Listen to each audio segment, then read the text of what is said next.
to spare? If you've got $10,000 change, well, the ultimate smartphone could be yours. The Vertu TI claims to have a scratch-proof design and, believe it or not, a concierge available at just the touch of a button. And in a sign of separation from its former parent company, Nokia, Vertu chose an Android operating system rather than Windows, which is what Nokia uses these days. Earlier today, Vertu's chief executive, Perry Oosting, explained that decision to me and more. We live in a world where there's open operating systems that are quite open to use. And I think Android is a typical example, is where Android is just delivering great software, and then it's up to the developers like us to develop a user interface and not touching the source code. And it's very open and available. It's very democratic.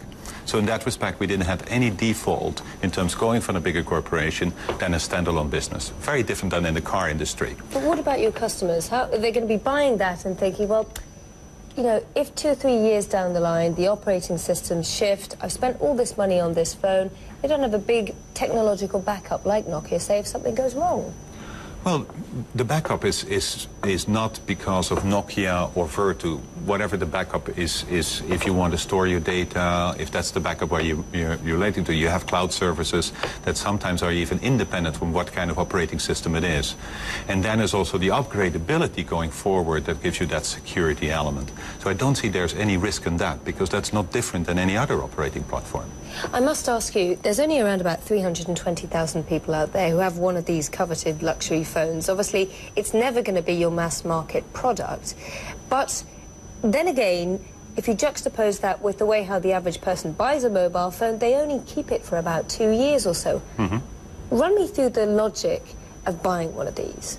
Well, the logic is, first of all, if you are interested in something which is different, unique, that's one element, in terms of that is not widespread.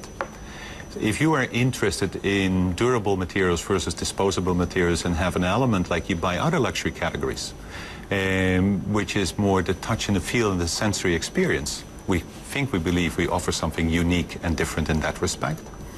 And I believe it's also delivering you services that, besides the normal usage of a smartphone and the browsing elements, you get additional services, which is, for example, the concierge or the encryption voice calls that we deliver, and the certainty on the packages and the service proposition.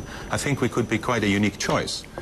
Then are we for everybody? Absolutely not. That's never our drive. We're not after market share. We're not after high quantities. We want to deliver an authentic, made in Hampshire, made by one person, a unique proposition that is a true sensory experience in terms of the experience of the device.